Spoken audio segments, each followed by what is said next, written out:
নমস্কার, আপনারা দেখছেন সংবাদ বাংলা ইউটিউব চ্যানেল। জানাবো আজকের বাছাই করা কিছু গুরুত্বপূর্ণ খবর। প্রধান সংবাদগুলি জানার আগে শুরুতেই দেখে নিন আজকের হেডলাইন। নেতাজি সুভাষচন্দ্র যা পারেননি মমতা বন্দ্যোপাধ্যায় পেয়েছেন। ব্যর্থ নেতাজি ও সফল মমতা। কুণাল ঘোষের বিতর্কিত মন্তব্য ঘিরে চর্চা তুঙ্গে। টার্গেট ভারত, যুদ্ধের জন্য সেনাকে প্রস্তুত থাকার নির্দেশ বাংলাদেশ সরকার মোহাম্মদ ইউনূসের। বেঙ্গালুরুতে ৮ মাসের শিশুর শরীরে এইচএমপি ভাইরাসের হদিশ, নজর রাখছে স্বাস্থ্য দপ্তর। আজই অ্যাকশন, পথে নামছেন পরিবহন মন্ত্রী। বিরাট কাণ্ড হবে কলকাতায়। পাটনার অনশন মঞ্চ থেকে পিকেকে গ্রেফতার করল বিহার পুলিশ। টেনে হিঁচড়ে তোলা হলো অ্যাম্বুলেন্সে। ফের রাজ্যে উত্তেজনা, তৃণমূলের পঞ্চায়েত সদস্যের বাড়ি লক্ষ্য করে বোমাবাজি। নেপথ্যে কারা, উঠছে প্রশ্ন। অভিষেকের নামে তোলাবাজি, কোচবিহারের বিজেপি বিধায়ককে ফের তলব পুলিশের। দীর্ঘ অপেক্ষার পরও জেলে চিন্ময় প্রভুর সাক্ষাৎ পেলেন না সন্ন্যাসীরা, কাঠগড়ায় জেলার। প্রিয় দর্শক, আপনি যদি আমাদের চ্যানেলে নতুন হয়ে থাকেন তাহলে চ্যানেলটিকে সাবস্ক্রাইব করে পাশে থাকা বেল আইকনটি ক্লিক করে রাখুন পরবর্তী খবরের আপডেটগুলো সবার প্রথমে পেতে। মমতা বন্দ্যোপাধ্যায়ের স্তুতি করতে গিয়ে একেবারে নেতাজি সুভাষচন্দ্র বসুর সঙ্গে তুলনা করে বসেছিলেন তৃণমূল কংগ্রেসের রাজ্য সাধারণ সম্পাদক কুণাল ঘোষ। সে নিয়ে বিস্তর বিতর্ক শুরু হয়েছে, তবে তাতেও নিজের অবস্থানে অনড় থাকলেন কুণাল ঘোষ। এর আগে কুণাল বলেছিলেন, সত্যি কথা বলতে নেতাজি সুভাষচন্দ্র বসুও আলাদা দল করেও দলীয় রাজনীতিতে সফল হতে পারেননি। তিনি ঐতিহাসিক বিপ্লবী, তবে সংসদীয় রাজনীতিতে দল গড়ে ব্যর্থ হয়েছেন। অপ্রিয় সত্যি যে নেতাজি সুভাষচন্দ্র বসুও কিন্তু আলাদা দল নিয়ে দলীয় রাজনীতিতে সফল হতে পারেননি। সেই জায়গায় দাঁড়িয়ে মমতা বন্দ্যোপাধ্যায় একমাত্র সফল। আর তার এই বক্তব্য নিয়েই চর্চার মাঝে ফের মুখ খুললেন কুণাল। বললেন, কংগ্রেস থেকে বেরিয়ে এসে একা দল করে ভারতের সংসদীয় গণতন্ত্রে ছাপ ফেলা, এটাই মমতা বন্দ্যোপাধ্যায় এক নম্বর। আমি ভুলটা কি বলেছি? অবশ্য চলমান বিতর্কের আগুনে জল ঢালতে কুণাল নেতাজি স্তুতিও করলেন এই দফায়। বললেন, নেতাজি সুভাষচন্দ্র বসু দেশ বরেণ্য আন্তর্জাতিক নায়ক। নেতাজি সুভাষচন্দ্র বসুর প্রথম প্রধানমন্ত্রী ঘোষিত হওয়ার কথা। আজাদ হিন্দ সরকার তিনি গঠন করেছিলেন। 6টা দেশ তাকে স্বীকৃতি দিয়েছিল। যতদিনের জন্যই হোক, হয়েছিলেন তো। তার সেই পার্টটা স্বাধীনতা যোদ্ধা, বিপ্লবী, দেশনায়ক নেতাজি, সেটা আলাদা। উল্লেখ্য, উত্তর কলকাতায় সোমেন মিত্রের মূর্তি উন্মোচনের অনুষ্ঠানে এসে প্রদীপ ভট্টাচার্য অতীতকে টেনে এনে মমতা বন্দ্যোপাধ্যায়ের পক্ষে সওয়াল করেন। মমতা বন্দ্যোপাধ্যায়কে বহিষ্কারের প্রায়শ্চিত্ত করতে হচ্ছে কংগ্রেসকে বলে নিজের মত ব্যক্ত করেছিলেন তিনি। এই আবহে কুণাল বলেছিলেন, কংগ্রেস রাজনীতির দিকে যদি দেখেন, খুব সত্যি কথা বলতে নেতাজি সুভাষচন্দ্র বসুও আলাদা দল করেও দলীয় রাজনীতিতে সফল হতে পারেননি। সেই জায়গায় দাঁড়িয়ে মমতা বন্দ্যোপাধ্যায় একমাত্র সফল। আর তা নিয়ে বিতর্ক হতেই কুণাল ব্যাখ্যা দিলেন, দল থেকে বেরিয়ে ব্যক্তিগত করিশ্মায় দল তৈরি করে মানুষের আশীর্বাদ পাওয়া। এই প্রসঙ্গে কথা হচ্ছিল। বর্ষিয়ান কংগ্রেস নেতা প্রদীপ ভট্টাচার্য মন্তব্য করেছেন যে মমতা বন্দ্যোপাধ্যায়কে বহিষ্কার করা ভুল ছিল। সেই প্রসঙ্গেই আলোচনা হচ্ছিল। সেই আলোচনা প্রসঙ্গে আমি কথাটা বলেছি। তার কথায়, কংগ্রেস থেকে বেরিয়ে যারা দল গঠন করেছেন, সেটা সুভাষচন্দ্র বসু বলুন কিংবা প্রণব মুখোপাধ্যায়, কেউ সফল হননি। নেতাজি ফরওয়ার্ড ব্লক তৈরি করেছেন, প্রণববাবু একটি দল করেছেন। মমতা বন্দ্যোপাধ্যায় একমাত্র নেত্রী বাংলার বুকে, যিনি একক করিশ্মায় দল থেকে বেরোনোর পর কিংবা বহিষ্কারের পর একক কৃতিত্বে সংসদীয় রাজনীতিতে তার দলকে সাফল্য এনে দিয়েছেন, জাতীয় রাজনীতিতে প্রভাব ফেলেছেন। আবার বাংলায় পরপর 3বার সরকার গঠন করেছেন, চতুর্থবার হবে। আমি এই তুলনাটা করেছি। নেতাজি সুভাষচন্দ্র বসু কিংবা প্রণব মুখোপাধ্যায়, তারা নিজের জায়গায় আকাশ ছোঁয়া ব্যক্তিত্ব, কিন্তু একা দল করে ভারতের সংসদীয় গণতন্ত্রে ছাপ ফেলা, এটা মমতা বন্দ্যোপাধ্যায় এক নম্বর। আমি ভুলটা কি বলেছি? এবার আমায় কে কি বললেন? আমার ঘোড়ার টিম।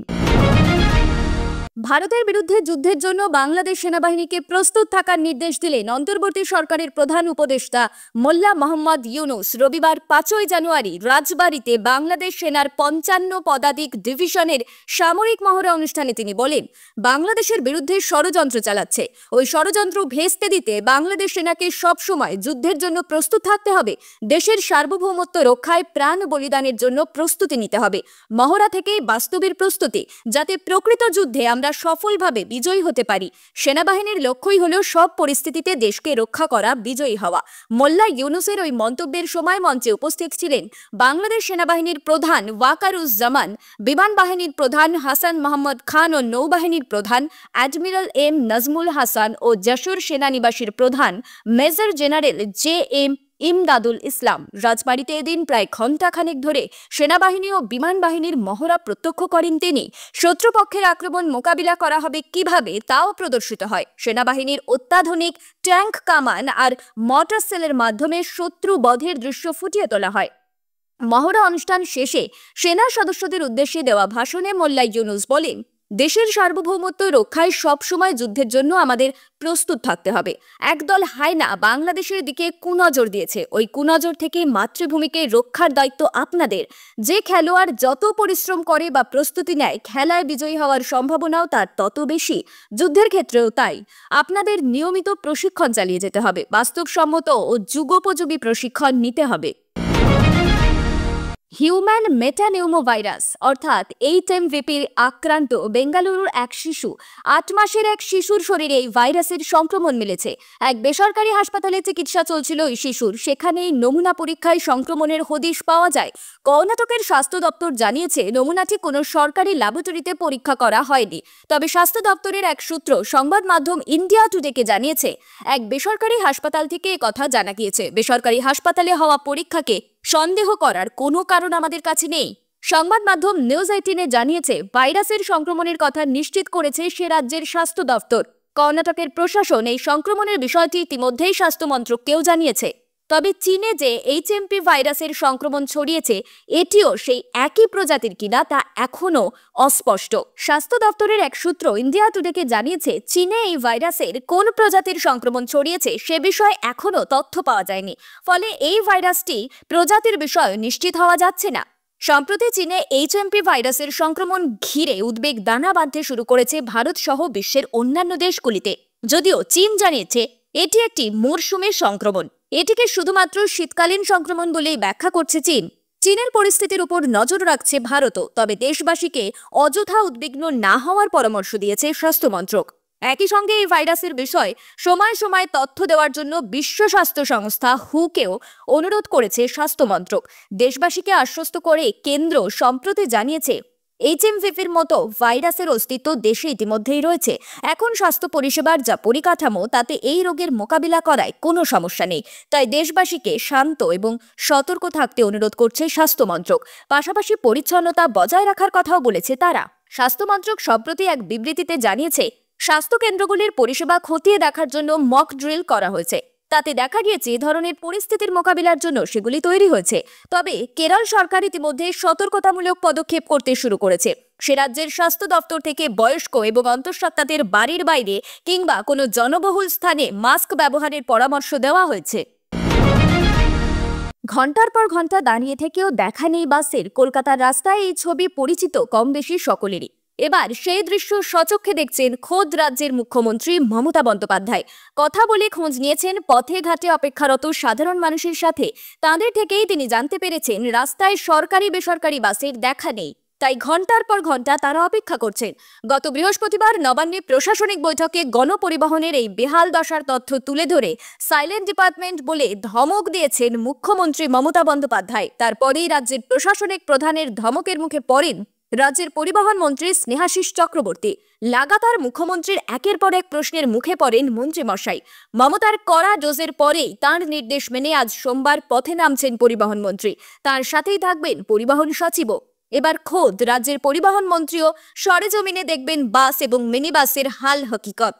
এই বিষয়ে পরিবহন মন্ত্রী জানিয়েছেন, মুখ্যমন্ত্রীর সঙ্গে 2 মাস আগে একটা বৈঠক হয়েছিল।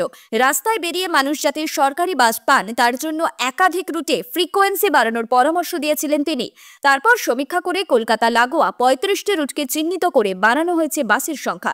পরিবহন মন্ত্রীর কথায় মোট 8টি নতুন রুট চালু করা হলেও সেটাও যথেষ্ট নয়। তাই মুখ্যমন্ত্রীর নির্দেশ মতো অফিস টাইমে শহরের নানান প্রান্তে গণপরিবহনের অবস্থা সরেজমিনে খতিয়ে দেখতে চলেছেন তিনি।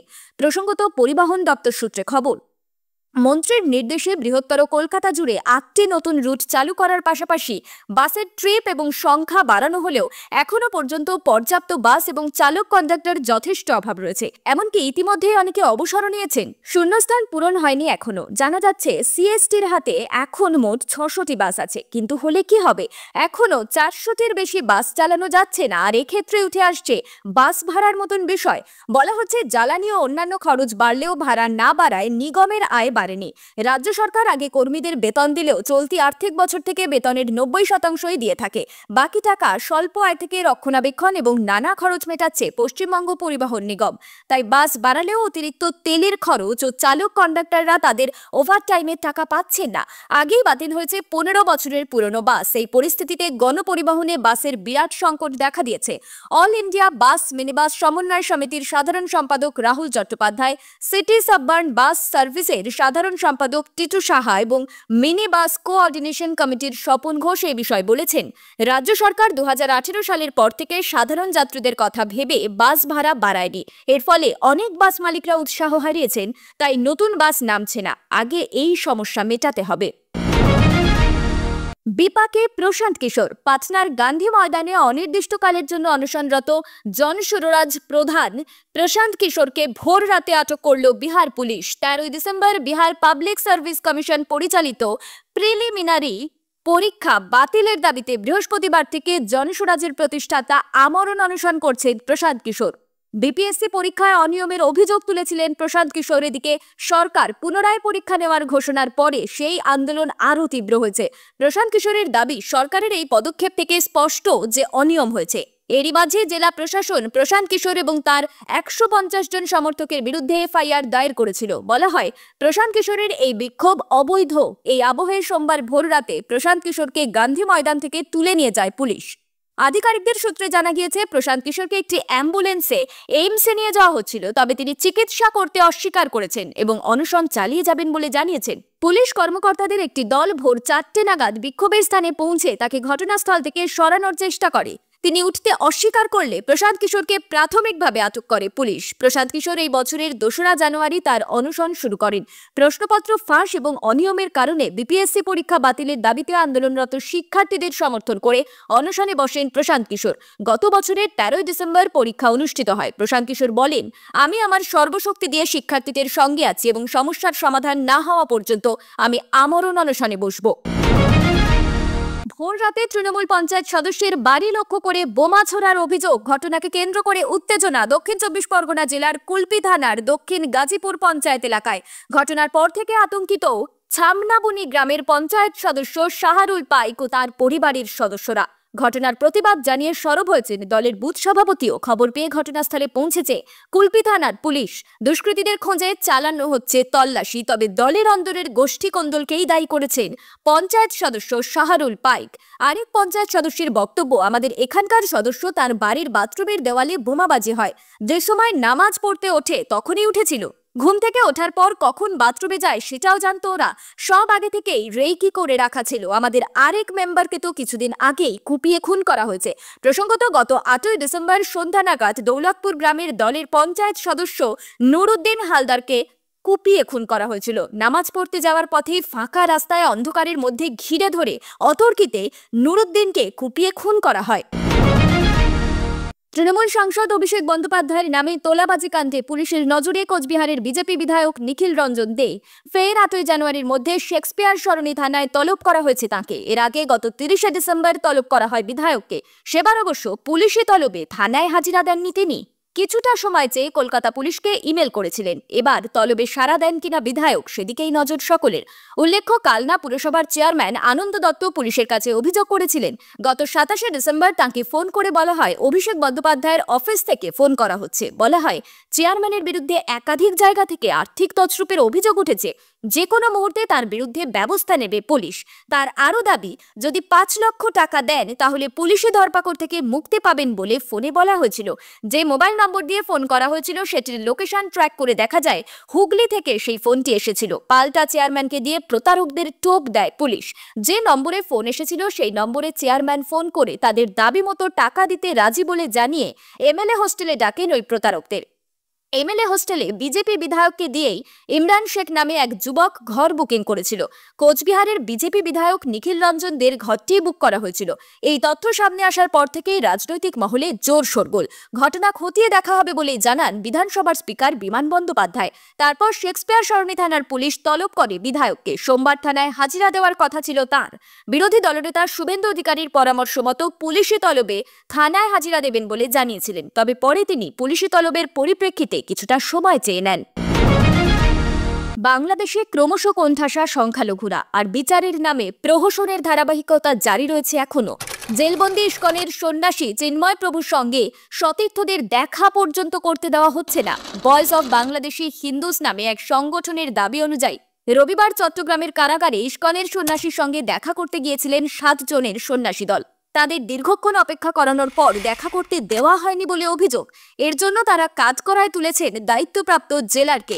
নিজেদের এক্স হ্যান্ডেলে জানিয়ে একের পর এক তোপ দেগেছে সংগঠনটি। অভিযোগের কথা জানেন কলকাতার ইস্কনের ভাইস প্রেসিডেন্ট রাধারমন দাস।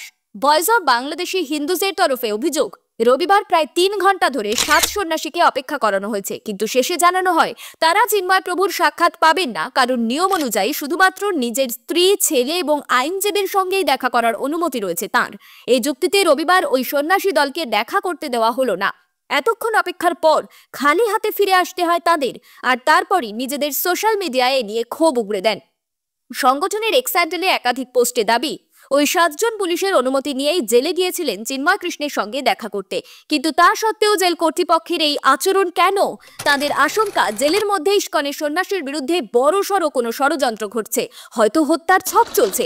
দেশদ্রোহের মামলায় গত 25শে নভেম্বর থেকে চট্টগ্রাম কারাগারে বন্দী চিন্ময় কৃষ্ণ দাস ব্রহ্মচারী। বারবার তার জামিন খারিজ করেছে চট্টগ্রামের নিম্ন আদালত। এবার আইনজীবীরা উচ্চ আদালতে আপিল করার পথে, কিন্তু তাদের আশঙ্কা জেলেই কোনো অঘটন ঘটতে পারে বাংলাদেশের হিন্দু ধর্মের মুখ হয়ে ওঠা ইস্কনের বন্দী সন্ন্যাসীর সঙ্গে। খবর শেষ হলো।